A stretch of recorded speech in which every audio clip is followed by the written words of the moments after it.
அன்பிற்குரிய சகோதரர்களே, கும்பனி தெருவை சேர்ந்த சகோதரி அமீனா அவர்கள் ஒரு கேள்வியை கேட்டிருக்கிறாங்க. அவங்க என்ன கேட்குறாங்கன்னா, பாடசாலை இசை வாத்திய குழு பேண்ட் குரூப் குறித்து இஸ்லாம் என்ன கூறுகிறது என்று கேட்குறாங்க. அதாவது இஸ்லாம் ஒரு செய்தியை சொல்லுமெண்டா, பாடசாலையில் வாத்திய குழுவை பற்றி இஸ்லாம் என்ன சொல்லுது இப்படி சொல்லாது.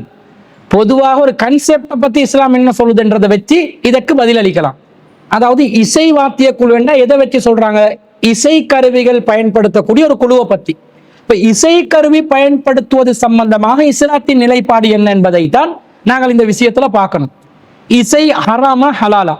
முஸ்லிம் சமூகத்துல இசை ஹராம் என்று ஒரு சாரார் சொல்கிறார்கள், இன்னொரு சாரார் மெல்லிசை ஹலால், துள்ளிசை ஹராம் என்று சொல்கிறார்கள். அதாவது மெல்லிசை லேச மெலோடி லெவல்ல வரக்கூடிய சாங்கா இருந்தா, மெலோடி அளவுல வரக்கூடிய மியூசிக்கா இருந்தா அது அப்படியே ராகத்தா கேட்டுக்கொள்ளலாம். ஆனா டொகுடு டொகுடு டொகுடுன்னு சத்தம் வரக்கூடிய இசையா இருந்தா அது மார்க்கத்துல கூடாது என்ற மாதிரி ஒரு கருத்து சொல்றாங்க. சில பேர் என்ன சொல்றாங்கடா, அது மெல்லிசை துள்ளிசை எல்லா இசையும் ஹலால்.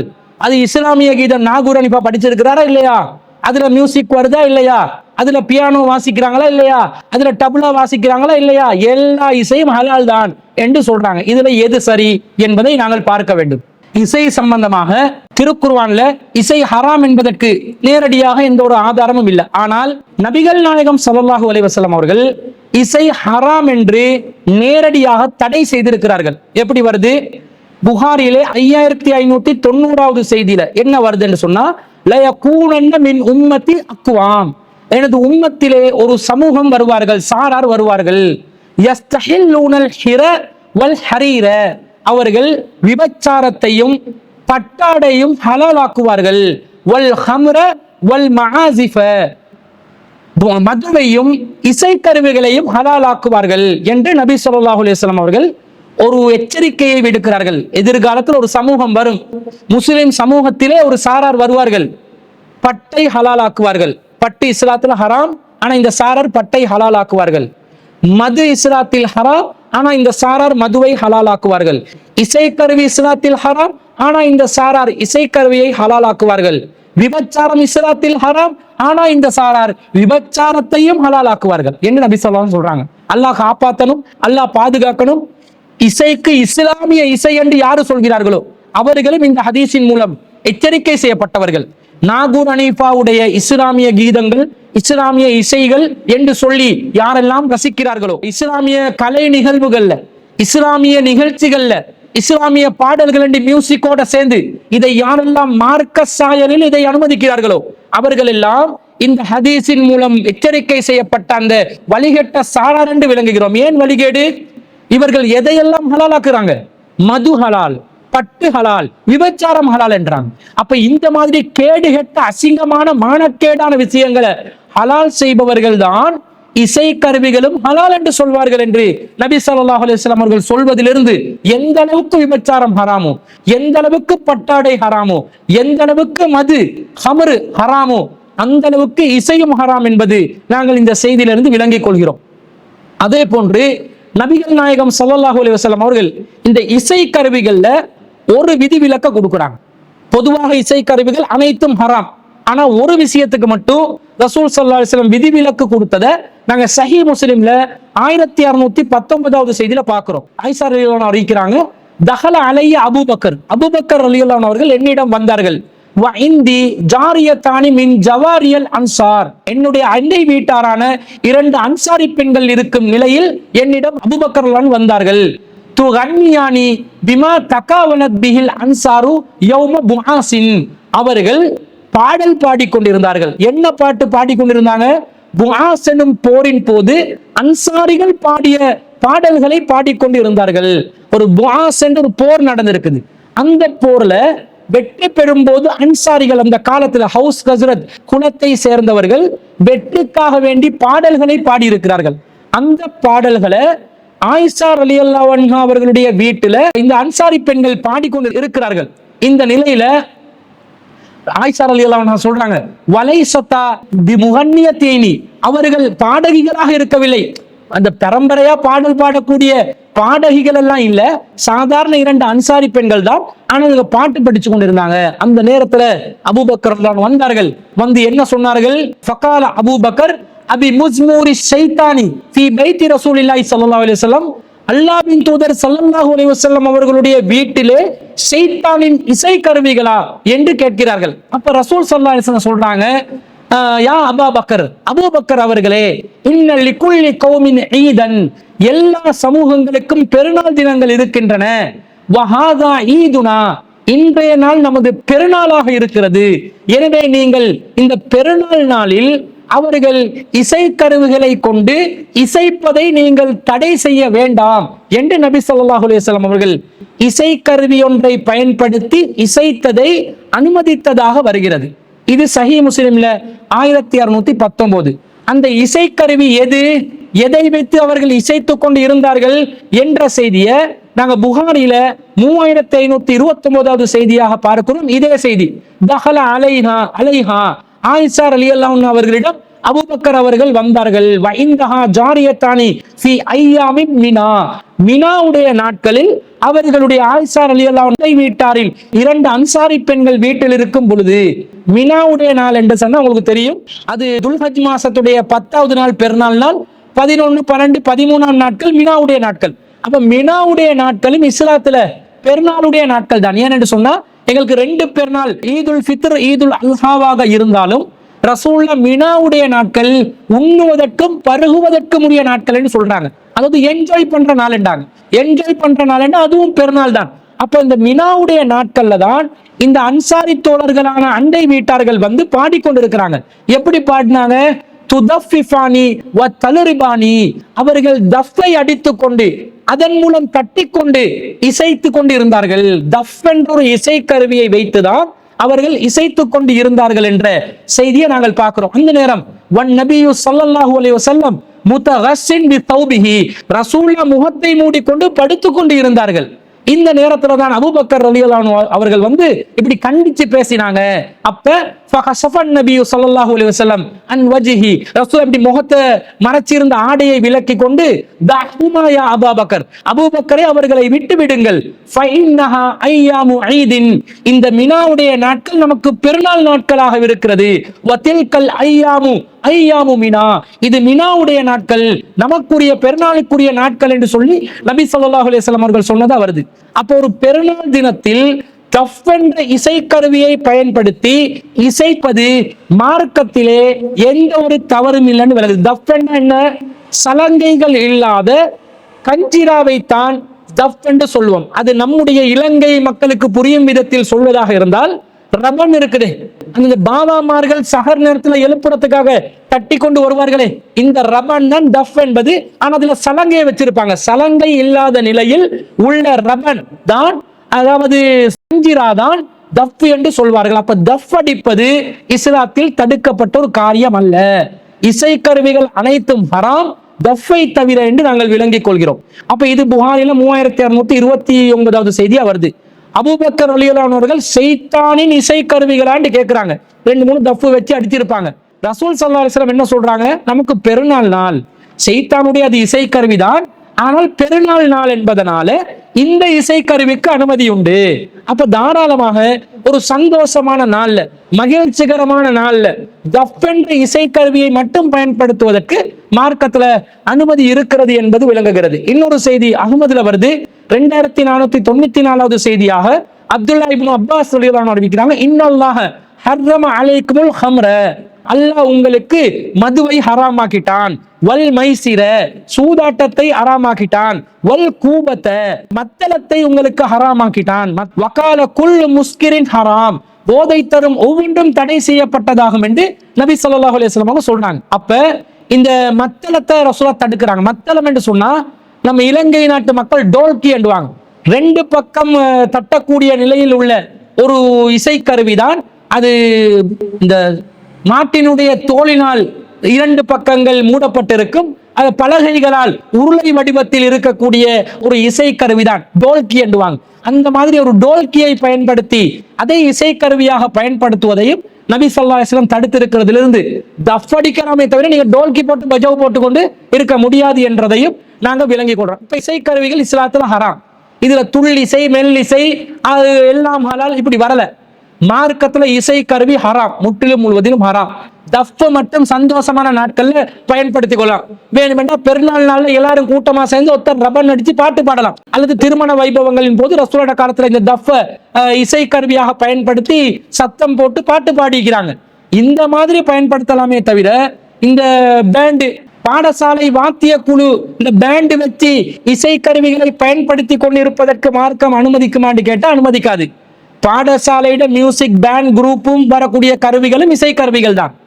இவன் ஸ்டேஜ் போட்டு மியூசிக்கல் ஷோ போட்டு பெரிய அளவுல ட்ரம், கிட்டாரு, பெரண்டு வச்சு அதுவும் இசை கருவி தான். அல்லது ஒரு புல்லாங்குழலாக வைத்திருந்தாலும் அதுவும் இசை கருவி தான். எந்த அளவுக்கு சொன்னா, நபி ஸல்லல்லாஹு அலைஹி வஸல்லம் அவர்களுடைய காலத்துக்கு பிறகு அப்துல்லா இப்னு உமர் ரலியல்லாஹு அன்ஹு அவர்கள் என்ன செய்யறாங்கன்னா, ஒரு முறை அவருடைய பணியாளர் நாஃபி என்பவருடன் ஒரு பயணத்துக்கு செல்கிறார். அந்த நேரத்தில் அன்ன இப்னு உமர் சமிஅ சௌத ஜம்மாரதி ராயின், ஒரு இடையன் ஒருவரின் குழலோசை, புல்லாங்குழலோசையை அப்துல்லா இப்னு உமர் ரலியல்லாஹு அன்ஹு அவங்களுக்கு கேக்குது. ஃபவலஅ உஸ்புஐஹி ஃபீ உதுனைஹி, அவர் தங்களுடைய விரல்களை காதுகளுக்குள்ளே வைத்துக் கொண்டார்கள். வஅதல ராஹிலதஹு அனி தரீக், அவருடைய வாகனத்தின் பாதையை மாற்றிக் கொண்டார். வஹுவ யகூலு யா நாஃபி அத்தஸ்மஉ, நாஃபியே உங்களுக்கு இன்னும் கேட்கிறதா என்று கேட்டுக்கொண்டே வாகனத்தை பாதை மாற்றிக் கொண்டார்கள். அவர் சொன்னார், நஅம், ஆமாம் எனக்கு கேட்கிறது. ஃபயம்லி ஹத்தா குல்து லா, நான் இல்லை என்று சொல்லும் வரைக்கும் அவர் தொடர்ச்சியாக அந்த இசை கேட்கிறதா என்று சொல்லிக்கொண்டே இருந்தார். அவர் அந்த இடையனுடைய சப்தம் நிற்கின்ற இடத்தை அடைந்த பிறகுதான் அவர் தங்களுடைய காதுகளிலிருந்து கைகளை எடுத்துக்கொண்டார். பிறகு அவர் சொன்னார், வக்கால ரஅய்து ரசூலுல்லாஹி ஸல்லல்லாஹு அலைஹி வஸல்லம், நான் அல்லாஹ்வின் தூதர் ஸல்லல்லாஹு அலைஹி வஸல்லம் அவர்கள் இவ்வாறு செய்ததை பார்த்தேன். எவ்வாறு செய்தார்? வஸமிஅ சௌத ஜம்மாரத்தி ராயின், ஒரு இடையனின் குழலோசையை அல்லாஹ்வின் தூதர் செவியுற்றார்கள். நான் எப்படி செய்தேனோ அப்படியே அல்லாஹ்வின் தூதர் ஸல்லல்லாஹு அலைஹி வஸல்லம் அவர்களும் செய்தார்கள் என்ற செய்தியை முஸ்னத் அஹ்மதுல 4307வது செய்தியா பார்க்கிறோம். இதை நாஃபி ரஹ்மத்துல்லாஹி அலைஹி அவர்கள் அறிவிக்கிறார்கள். அப்ப என்ன விளங்குது? புல்லாங்குழலாக இருந்தாலும் மெல்லிசை தானே புல்லாங்குழல்ல வெளிப்படும். அந்த மெல்லிசையாக இருந்தாலும் இஸ்லாத்தில் ஹராம் தான் என்று வருது. அப்ப எப்படி பேண்டு வாத்தியம் ஹலால், பாடசாலையில் இருக்கிற இசைக்கருவி ஹலால், வேற இடங்கள்ல ஹராம் என்று சொல்லலாம்? எல்லாம் ஹராம் தான். இலங்கையில முஸ்லிம் பாடசாலைகளில் கூட இந்த வாத்திய குழுவை வச்சு முஸ்லிம் ஆண்கள் பெண்கள் இசைக்கருவிகளை பயன்படுத்தி கொண்டு எதை மார்க்கம் விபச்சாரத்துக்கு நிகராக தடை செய்திருக்கிறதோ, பட்டுக்கு நிகராக தடை செய்திருக்கிறதோ, மதுக்கு நிகராக தடை செய்திருக்கிறதோ, அந்த இசை கருவிகளை வைத்துக் கொண்டு பாடசாலை வைபவங்களில் இசைத்துக் கொண்டிருக்கிறார்கள். இவர்கள் அந்த வழிகட்ட பிரிவினர்களில் சேர்ந்து விடுவார்கள். மார்க்கத்துல எந்த வகையிலும் இதற்கு அனுமதி இல்லை. கேட்டா என்ன சொல்லுவாங்க தெரியுமா? இலங்கை பாடசாலைகள்ல நம்மளை நிர்பந்திக்கிறாங்க, எங்களுக்கு கட்டாயப்படுத்துறாங்க, பேண்டு வச்சுதான் ஆகணும் என்றாங்க என்று சொல்கிறார்கள். எங்கேயாவது ஒரு சட்டத்தை காட்ட முடியுமா? இலங்கையில ஏதாவது ஒரு சிவில் சட்டத்துல அல்லது ஒரு பாடசாலை சம்பந்தப்பட்ட ஏதாவது ஒரு ஆக்ட்ல, பார்லிமெண்ட் ஆக்ட்ல ஒவ்வொரு பாடசாலைக்கும் ஒரு இசைக்குழு, வாத்திய குழு, பேண்ட் இருக்கணும் என்று ஏதாவது சட்டம் போட்டு இருக்கிறானா? எங்கேயும் போட்டதில்லை. என்ன போட்டு இருக்கிறான் தெரியுமா? அதிகபட்சமா அவன் போடுவது கல்வி அமைச்சின் ஊடாக ஒரு சுற்று நிருபத்தை வெளியிட்டு இருக்கிறார்கள். என்ன வெளியிட்டு இருக்கிறாங்கன்னு சொன்னா, 1995ஆம் ஆண்டு 25ஆம் இலக்கத்தை கொண்ட ஒரு சுற்று நிருபம், 2004ஆம் ஆண்டு 28ஆம் இலக்கத்தை கொண்ட ஒரு சுற்று நிருபம், 2019ஆம் ஆண்டு 50ஆம் இலக்கத்தை கொண்ட ஒரு சுற்றறிக்கையில என்ன சொல்றாங்கன்னா, பாடசாலை வாத்திய குழுவினர் பங்கு பெற்று ஒரு அந்த வாத்திய குழு இசைப்பதாக இருந்தால் எந்தெந்த நிகழ்வுகளில் இசைக்கலாம் என்று ஒரு பட்டியலை போட்டிருக்கிறாங்க. தேசிய மாகாண மட்டத்தில் விளையாட்டு விழாக்கள்ல அல்லது நிரல் கல்வி அமைச்சு, மாகாண கல்வி திணைக்களம், கலாசார நிகழ்வுகள்ல மாகாண கல்வி திணைக்களம் அல்லது கல்வி அமைச்சுடன் இணைந்து மாவட்ட சேலங்களால் நடத்தப்படும் சுதந்திர தின விழாக்கள்ல அல்லது மத்திய கல்வி அமைச்சு அல்லது மாகாண கல்வி திணைக்களம் என்பவற்றால் ஒழுங்கு செய்யப்படுகின்ற அதிமேதகு ஜனாதிபதி கௌரவ பிரதமர், கௌரவ ஆளுநர், மாகாண முதலமைச்சர் வருகை தரும் விழாக்கள், வெளிநாட்டு தூதுவர்கள் வருகை தரும் விழாக்கள் போன்ற விழாக்களில் நீங்கள் வாத்திய குழுவை வைத்து இசைக்கலாம் என்று சொல்லி இருக்கிறாங்க. அப்படி வாத்திய குழுவை வைத்து இசைப்பதாக இருந்தாலும் இந்த நிகழ்வுகள் தான் இசைக்கலாம். நம்ம முஸ்லிம் பாடசாலைகள் எந்த அளவுக்கு உச்சத்துல வரம்பு மீறி கொண்டு போறாங்கன்னு சொன்னா, பிரபல்யமான ஒரு மகளிர் பாடசாலையில ஒரு அதிபர் தன்னுடைய கணவன் இழந்து இத்தா காலத்தை முடிச்சு வெளியே வரும்போது பாடசாலை வாத்திய குழுவை வச்சு இசை அமைத்தார்கள். எந்த அளவுக்கு போகுதுன்னு பாருங்க. நம்ம இலங்கை நாடு, இலங்கை முஸ்லிம் பாடசாலைகள் இத்தா காலத்தை முடிச்சு ஒரு அதிபர் வெளியே வந்த அந்த அதிபர் அந்த பாடசாலைக்காக பாரிய சேவை ஆற்றி இருக்கிறார்கள், மாற்று கருத்தில்லை. நானும் அந்த அதிபருடைய சேவைகளை கண்களால் பார்த்திருக்கிறேன். பல வருடங்களால் அவர்களுடைய சேவைகள் தொடர்ச்சியாக இந்த சமூகத்துக்கு கிடைத்திருப்பதை மெச்சத்தகுந்த ஒரு சேவைதான், மாற்று கருத்து இல்லை. ரொம்ப முன்னேற்றம் அடையக்கூடிய நிலைக்கு அந்த பாடசாலையை கொண்டு வந்தார்கள். அதுக்காக அவங்க இதா முடிஞ்சு வந்தா நீங்க என்ன செய்வீங்க? இசைக்கரை வாத்திய குழுவை வச்சு இசைப்பீர்களா? உங்களோட கல்வி அமைச்சின் சுற்று நிறுவனங்களுக்கு எதிரான ஒரு நடவடிக்கை அது. அது யாராவது கல்வி அமைச்சில் புகார் வைத்தால் அதற்காகவே நடவடிக்கை எடுக்கப்படலாம். அப்ப கல்வி அமைச்சு ஒன்றை சொல்லும், நம்ம முஸ்லிம் பாடசாலைகள் தாராளமாக அராத்துக்கு இடம் கொடுத்து விடுவார்கள், தாராளமாக அந்நிய கலாச்சாரத்துக்கு இடம் கொடுத்து விடுவார்கள். பாடசாலை சுற்று நிறுவனம் வந்தால் நீங்கள் விரும்பினால் சிங்களம் தமிழ் புத்தாண்டு விழாவுக்கான ஒரு நிகழ்வை நடத்தலாம் என்று லாம் லாம் லாம் லாமா என்று வந்தாலும் இவர்கள் என்ன பண்ணுவாங்க தெரியுமா? கட்டாயம் நடத்தியே ஆகணும் என்று பொங்கலோ பொங்கல் பொங்க வச்சிருவாங்க. நம்ம ஆக்கள் இருக்கிறாங்களே, வள்ளி கேட்டுட்ட வாசலை கொஞ்சம் திறந்து கொடுத்தா போதும், இவங்க 100% அந்த வாசலை திறந்ததுல மூழ்கி நாசமா போயிடுறாங்க. கொஞ்சமாவது ஈமான் இருக்கணுமா இல்லையா? மார்க்கப்பட்டு இருக்கணுமா இல்லையா? இசைக்கருவி வாத்திய குழு வைக்கலாம், என்னென்ன நிகழ்வுகள்ல வைக்கலாம்னு இருக்குது. ஒரு பாடசாலை இஸ்லாமிய கலாச்சாரத்துக்கு உட்பட்ட பாடசாலை, முஸ்லிம் பாடசாலை, இது நமக்கு ஹராம், மார்க்கத்தில் தடுக்கப்பட்டுள்ளது. வாத்திய குழுவை வைத்து நாங்கள் இசைக்கருவிகளை பயன்படுத்துவதை இஸ்லாத்துல கடும் எச்சரிக்கையாக வந்திருக்கிறது, எனவே நாங்கள் பயன்படுத்த மாட்டோம் என்று அறிவித்தல் கொடுத்தா கல்வி அமைச்சு சுற்று நிருபத்துக்கு எதிராக போறீங்கன்னு சொல்லி உங்களுக்கு எதிராக வழக்கு போடுவானா? போட முடியாது. நன்றாக ஞாபகத்தில் வைத்துக் கொள்ளுங்கள். இலங்கை அரசியல் சாசனத்தில் 10வது உறுப்புரை சிந்தனை செய்யும் சுதந்திரம், மனசாட்சியை பின்பற்றும் சுதந்திரம், மத சுதந்திரம் என்று குறிப்பிடப்பட்ட சுதந்திரத்துல என்ன சொல்லப்பட்டிருக்கிறது தெரியுமா? ஆள் ஒவ்வொருவரும் தான் விரும்பும் மதத்தை அல்லது நம்பிக்கையை உடையவராய் இருப்பதற்கான அல்லது மேற்கொள்வதற்கான சுதந்திரம் உட்பட சிந்தனை செய்யும் சுதந்திரம், மனசாட்சியை பின்பற்றும் சுதந்திரம், மத சுதந்திரம் என்பவற்றுக்கு உரித்துடையவரால் வேண்டும் என்று குறிப்பிட்டிருக்கிறார்கள். அதாவது சிந்தனை செய்யும் சுதந்திரம், மனசாட்சியை பின்பற்றும் சுதந்திரம், மத சுதந்திரம் இருக்கிறது. விரும்பும் கொள்கையை பின்பற்றலாம், விரும்பும் நம்பிக்கைக்கு உடையவராக இருக்கலாம் என்று இலங்கை அரசியல் சாசனம் அனுமதி தந்திருக்கிறது. மேலும் 14வது உறுப்புரை பேச்சு சுதந்திரம், ஒன்று கூடுவதற்கான சுதந்திரம், ஒருங்கு சேர்வதற்கான சுதந்திரம், முயற்சி செய்வதற்கான சுதந்திரம், தடையின்றி நடமாடுவதற்கான சுதந்திரம் முதலியவன என்று சொல்லி ஒரு தலைப்பு போட்டு 14 என்ன சொல்றான்? ஒவ்வொரு பிரஜையும் பின்வருவனவற்றுக்கு உரித்துடையவராவார். என்ன பின்வருவற்று? வெளியிடுதல் உட்பட பேச்சு சுதந்திரமும் கருத்து தெரிவிக்கின்ற சுதந்திரம்.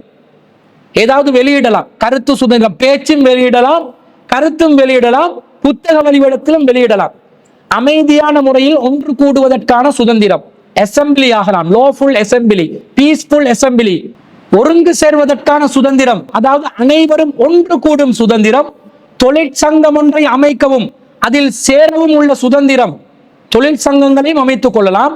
தனியாக அல்லது மற்றவர்களுடன் சேர்ந்து பகிரங்கமாக வேணும், அந்தரங்கமாக வேணும், தனது மதத்தையோ அல்லது நம்பிக்கையையோ வழிபாட்டிலும் அனுசரிப்பதிலும் சாதனையிலும் போதனையிலும் வெளிக்காட்டுவதற்கான சுதந்திரம். அடுத்தது தனியாக அல்லது ஏனையவர்களுடன் சேர்ந்து தனது சொந்த கலாச்சாரத்தை அனுபவிப்பதற்கும் மேம்படுத்துவதற்கும் அத்துடன் தனது சொந்த மொழியை பயன்படுத்துவதற்குமான சுதந்திரம். அடுத்ததாக ஏதேனும் சட்டமுறையான முயற்சியில், உயர் தொழிலில், வியாபாரத்தில், தொழிலில் அல்லது தொழில் முயற்சியில் தானாக அல்லது ஏனையவர்களுடன் சேர்ந்து ஈடுபடுவதற்கான சுதந்திரம். இலங்கை முழுவதும் தடையின்றி நடமாடுவதற்கும் தான் விரும்பும் இடத்தில் வசிப்பதற்குமான சுதந்திரம். அத்துடன் இலங்கைக்கு திரும்பி வருவதற்கான சுதந்திரம் என்று எத்தனை சுதந்திரம் கொடுத்திருக்கிறான் தெரியுமா? இந்த சுதந்திரம் 10வது உறுப்புரையில் வழங்கப்பட்ட கருத்து சுதந்திரம், சிந்தனை சுதந்திரம், 14வது உறுப்புரையில குறிப்பிடப்பட்டுள்ள மதத்தை பின்பற்றும், ஒன்று கூடும், வழிபாடு நடத்தும், வியாபாரம் செய்யும் இந்த சுதந்திரம் என்பது மட்டுப்படுத்தப்படாத சுதந்திரம். 14வது உறுப்புரையில இரண்டு காரணங்களுக்காக மட்டும்தான் இது மட்டுப்படுத்தப்படும். தேசிய சுகாதாரம் மற்றும் தேசிய பாதுகாப்பு விஷயத்தில் ஏதாவது சிக்கல் வந்தால் மாத்திரம்தான் இந்த சுதந்திரங்கள் மட்டுப்படுத்தப்படும் என்று இருக்குது. இவ்வளவு சுதந்திரம் அடிப்படை உரிமையாக தந்திருக்கும் போது என்ற மார்க்கத்துக்கு மாற்றமாக இசைக்கருவிகளை இசைக்க வேண்டும் என்று அவர்கள் சட்டமே போட்டாலும் பாராளுமன்றத்துல நாங்க அதுக்கு மாற்றமா நிக்கலாமா இல்லையா? நிக்கலாம். கேட்டு சொல்லலாமா இல்லையா? இது நம்முடைய மார்க்கத்துக்கு எதிரானது, இதை நாங்க செய்ய முடியாது என்று சொல்லலாமா இல்லையா? சொல்லலாம். ஆனால் சொல்கிறார்களா? யாரும் சொல்வதில்லை, கண்டு கொள்வதில்லை, அலட்சிய போக்கில் இருக்கிறார்கள். இப்ப அரசாங்கத்தால முஸ்லிம் மாணவிகள் ஹிஜாப் அணியக்கூடாது, முக்காடு போடக்கூடாது என்று சட்டம் போட்டாங்க. சுட்டு நிருபங்களை வெளியிட்டார்கள், சுட்டறிக்கைகளை வெளியிட்டார்கள். அப்படி கையை கட்டி சும்மா இருந்தோமா? என்ன செஞ்சோம்? உயர் நீதிமன்றத்துக்கு சென்றோம், உச்ச நீதிமன்றத்துக்கு சென்றோம், அடிப்படை உரிமை மனு தாக்கல் செய்தோம், உரிமைகளை பெற்றுக்கொண்டோம், உறுதிப்படுத்தினோம். இது மத சுதந்திரம், இது கருத்து சுதந்திரம், இதுல யாரும் தலையிட முடியாது என்பதை நாங்கள் தெளிவாக நிறுவின ஒரு சமூகம். பெண்கள் நீலக்கால் சட்டை, பாய்கால் சட்டைன்னு சொல்லுவோம், இது அணியக்கூடாது என்று சொன்ன பாடசாலைகளுக்கு எல்லாம் எதிராக fundamental right case, FR case போட்டு, அது நம்முடைய மத சுதந்திரம், நம்முடைய மார்க்கத்தை பின்பற்றும் சுதந்திரத்தை நீங்க எந்த சுட்டு நிருபத்தை போட்டும் எந்த சுட்டறிக்கையை போட்டும் அதை தடுக்க முடியாது என்று உரிமையை வென்றெடுத்தோமா இல்லையா? வென்றெடுத்திருக்கிறோம். முஸ்லிம் ஆண்கள் தாடியுடன் பாடசாலைக்கு செல்லணும் என்று வரும் பொழுது அதற்கெதிராக பல பாடசாலைகள் தடைகளை விதித்தார்கள். அதற்கெதிராக முஸ்லிம் சமூகத்தில் எத்தனை மாணவர்கள் அடிப்படை உரிமைக்காக போராடி இருக்கிறார்கள். ஆனா வேடிக்கை என்ன தெரியுமா? இன்னைக்கு முஸ்லிம் பாடசாலைகளிலேயே உயர்கல்விக்காக வேண்டி, A-level எக்ஸாமுக்காக வேண்டி, உயர்தர பரீட்சைக்காக வேண்டி, கல்விக்காக வேண்டி செல்லக்கூடிய முஸ்லிம் ஆண்கள் கொஞ்சம் தாடியோட போட்டா பிக்ரேஸோட வாசல்ல பிரிஃபெக்ட் இருக்கிறான் முஸ்லிம் பாடசாலையில. எதுக்கு? சேவ் பண்ண, ஹராத்த செய்யறதுக்காக வேண்டி. மாணவ தலைவர்கள் என்ற பேர்ல மார்க்கம் தெரியாத கூழ் முட்டைகளை வச்சு சேவடிக்க வைக்கிறான். இது மார்க்கமா? இது மார்க்கத்தில் அனுமதிக்கப்பட்டதா? இதை செய்யலாமா? எத்தனை முஸ்லிம் பாடசாலைகள் பேரோட பட்டியல் போட்டு சொல்லலாம். அந்த பாடசாலைகளோட மானங்களை கருத்தில் கொண்டு பேர் பட்டியலிடுவதை நான் தவிர்த்து கொள்கிறேன். என்ன நினைக்கணும்? நபிகள் நாயகத்துடைய ஒரு சுன்னத்தை ஒரு மாணவன் செய்கிறான், அதற்கு தடையாக முஸ்லிம் பாடசாலைகள்ல மாணவன் தலைவர் என்ற பேர்ல ஒரு சில சோளக்காட்டு பொம்மைகளை நிறுத்தி வச்சு பாடசாலை நிர்வாகங்கள் ஒரு முடிவு அறிவிக்கிறாங்க என்று சொன்னா இது எவ்வளவு பெரிய ஒரு போராட்டம்! யாருக்கு எதிரான போராட்டம்? குறித்த அந்த மாணவனுக்கு எதிரான போராட்டம் அல்ல, இது ரசூல் ஸல்லல்லாஹு அலைஹி வஸல்லம் அவர்களுக்கு எதிரான போராட்டம். ஒருத்தன் தாடியில டிசைன் போட்டு போறான், ஒரு ரவுடி பயல்மாய் காட்சி அளிக்கிறான் என்றா இது நீ நபி வழிக்கு செய்யறது இல்ல, நீ முறைகேடா இருக்கிற, முறைப்படி தாடியை வளர்த்துவான்னு சொல்லலாம். இதை விட்டு பிக்ரேசரை வச்சு ஃபுல்லா சேவ் பண்ண வைப்பீங்களா? ஃபுல்லா தாடியை மலிக்க வைப்பீங்களா? சுன்னாக்கு மாற்றமாக நடப்பீங்களா? அல்லாஹ்வின் தூதருக்கு எதிராக போர் பிரகடனம் செய்வீர்களா? அந்த முஸ்லிம் பாடசாலைகள் செய்கிறார்கள். அப்ப இந்த இசைவாத்திய குழு என்பது இஸ்லாம் இசையை தடை செஞ்சா இசைவாத்திய குழு தான் தடை. அதனால பாடசாலைக்கு மட்டும் ஹலால், மற்றதுக்கு ஹராம் இப்படி சொல்லலாமா? சொல்ல முடியாது. அப்ப மார்க்கத்துல தடுக்கப்பட்ட ஒரு காரியம் எனும் போது முஸ்லிம் பாடசாலைகள்ல மாணவர்கள் என்ன செய்ய வேண்டும்? இதிலே பங்கு பெறுவதை தவிர்த்து கொள்ள வேண்டும். யாராவது ஒருத்தர் இதுக்கு கட்டாயப்படுத்தி பங்கு பெற வைக்க வேண்டும் என்று நிர்பந்தித்தால், அந்த மாணவிகள் விரும்பினால் அடிப்படை உரிமை வழக்கு தாக்கல் செய்யலாம். இது மார்க்கத்துல கூடாது, நம் மீது திணிக்கிறார்கள். அந்த பாடசாலைக்கு கல்வி திணைக்களமோ கல்வி அமைச்சோ அதை திணித்தால், குறித்த பாடசாலை அந்த திணைக்களத்துக்கு எதிராக, கல்வி அமைச்சுக்கு எதிராக அடிப்படை உரிமை வழக்கு தாக்கல் செய்யலாம். பாடசாலை என்று சொன்னா எக்ஸ்ட்ரா கரிக்குலர் இருக்கணும், எக்ஸ்ட்ரா ஆக்டிவிட்டிஸ் இருக்கணும். அதுக்கு ஸ்போர்ட்ஸ் டெவலப் பண்ணுங்க, படிப்போட சேர்த்து எக்ஸ்ட்ராவாக நீங்கள் விளையாட்டு துறைகளை மேன்மைப்படுத்துங்க. அறிவு ரீதியான போட்டிகள், உடம்பில் மாச்சல் பட்டு செய்யக்கூடிய போட்டிகள், அதை மேன்மைப்படுத்துங்க. கணினி முறைகள் வசதிகளை ஏற்படுத்தி தொழில்நுட்பம் சார்ந்த நவீன கண்டுபிடிப்புகளுக்காக மாணவர்களுடைய மூளை திறனை, சிந்திக்கும் திறனை ஊக்குவிக்கும் நிகழ்ச்சி நிரல்களை மேற்கொள்ளுங்கள். இதென்ன வச்சு இதை நீங்க ட்ரம்பட் அடிச்சு நீங்க விசய கருவியை வாசிச்சோன்னே நீங்க பாடசாலைக்கு பெரிய சாதனை செஞ்சிட்டீங்களோ? மார்க்கம் எதை தடுக்குதோ அதை நாங்கள் பாடசாலை மட்டத்திலும் செய்யக்கூடாது, வெளி உலகத்திலும் செய்யக்கூடாது, எப்போதும் செய்ய. இப்ப நீங்க அனுமதிச்சீங்கன்னு சொன்னா அந்த மாணவ மாணவிகள் இந்த பேண்டு குழுக்கு அவங்க தங்களை தயார்படுத்தி கொண்ட பிறகு வெளியில போயிட்டும் பாட்டு கேட்கத்தான் செய்வாங்க. ஏன் இசையை ஹலால் ஆக்கிட்டீங்களே, அப்ப வீட்டுல யூடியூப் பார்த்து டிக்டாக்ல பாட்டு போடுறதுக்கு முஸ்லிம் பெண்கள் எல்லாம் என்ன காரணம்? முஸ்லிம் ஆண்கள் டிக்டாக்ல பாட்டு போடுறதுக்கு என்ன காரணம்? இதுதான். பாடசாலை மட்டத்திலேயே ஹராம ஹலாலாக்கி கொடுத்துட்டீங்க, வெளி உலகத்துக்கு போனாலும் அதை ஹலாலாக்கி கொள்வார்கள். அப்ப கல்வி அமைச்சு திணித்தாலும் அவர்களுக்கு எதிராக அடிப்படை உரிமை மீறல் வழக்கு தாக்கல் செய்யலாம். காரணம் மார்க்கம், வேறொன்றும் இல்லை. சட்டத்துக்கு எதிராக போகணும் என்று இல்லை, கல்வி அமைச்சுக்கு எதிராக போகணும் என்றதும் இல்லை, பாடசாலை நிர்வாகத்துக்கு எதிராக போகணும் என்றதும் இல்லை. மார்க்கம் தடுக்குது. புல்லாங்குழல் ஓசையை கேட்டாலே ரசூல்ல காதுல விரல வெட்டி திசை மாறி பயணம் செய்வார்கள் என்று வருதுன்னா எவ்வளவு கவனமா இருக்கணும். அப்ப இந்த இசை ஹராம். அதை பாடசாலை வாத்திய குழுக்களாலும் செய்யக்கூடாது, வேறு இசை கச்சேரி நடத்துறவங்களும் செய்யக்கூடாது, இஸ்லாமிய கீதங்களாகவும் அதை வைக்கக்கூடாது, மெல்லிசையாகவும் வைக்கக்கூடாது, துள்ளிசையாகவும் வைக்கக்கூடாது. தப்பு மட்டும் அடிக்கலாம். நீங்க வேணுமெண்டா பாடசாலை பேண்டு குழுன்னு அமைங்க. எதுக்கு? தப்பு பேண்டு குழு. பாடசாலை பேண்டு குழு தப்பு பேண்டு குழுவை வச்சு தப்பு பேண்டு குழு வேணுமெண்டா நீங்க என்ன செய்யலாம்? உங்களுக்கு அடிக்கிறதுக்கு தப்பு அடிக்கிறதுக்கு மார்க்கத்துல அனுமதி இருக்கிறதே தவிர அதுக்கு பேண்டு குழு வேணுமெண்டா வச்சு நீங்க நேரத்துக்கு மார்க்க அனுமதிச்சதுனால முக்கிய நிகழ்வுகள்ல நாங்க எங்களுடைய இஸ்லாமிய கலாச்சாரத்தை மேன்மைப்படுத்தும் விதத்தில் தப்பு சலங்கை இல்லாத தப்பு அடிப்போம், ரபன் அடிப்போம். ரபன் அடிப்பது அது ரெண்டு பக்கம் இருக்கக்கூடாது. அப்ப மத்தளத்தை வந்து ரசூலா தடுத்துட்டாங்க, டோல்கிய தடுத்துட்டாங்க. ஒரு பக்கத்துல இருக்கக்கூடிய விதத்துல தஃப மட்டும் அடிக்கிறதுக்கு மார்க்கம் அனுமதிச்சதுனால அந்த பேண்டு குழுவை வைக்கலாமே தவிர அவங்க கூட பாராட்டுவாங்க, இது வந்து வித்தியாசமான ஒரு இசை வாத்திய குழுவா இருக்குது, இஸ்லாமிய கலாச்சாரத்துக்கு உட்பட்டதா இருக்குன்னு அவங்கள வாழ்த்துவாங்க. இஸ்லாத்தை மேன்மைப்படுத்துற ஐடியாவே இல்லை நமக்கு. நாம அவன் குழியில படுகுழியில விழுந்து சாக்கடையில விழுந்து நாங்கள் அந்நிய கலாச்சாரத்தை பின்பற்றி நாசமா போகணும் என்றே முடிவெடுத்தால் இதை வந்து தொடர்ச்சியாக மக்கள் மேற்கொள்ளலாம். இஸ்லாம் இதை அனுமதிக்காத ஒரு காரியம் என்பதை விளங்கி மார்க்கத்தை பேணுதலாக பின்பற்றி அதுக்கு முக்கியத்துவம் கொடுத்துதான் ஏனைய விஷயங்களுக்கு நாங்க அது அனுமதிக்கப்படுதா இல்லையான்றதை முடிவெடுத்துதான் ஏனைய விஷயங்கள்ல ஈடுபடணுமே தவிர மார்க்கத்தை குழி தோண்டி புதைச்சி என்ன செய்யக்கூடாது, இது போன்ற காரியங்களில் ஈடுபடக்கூடாது என்பதை நாங்கள் விளங்கிக் கொள்ள வேண்டும்.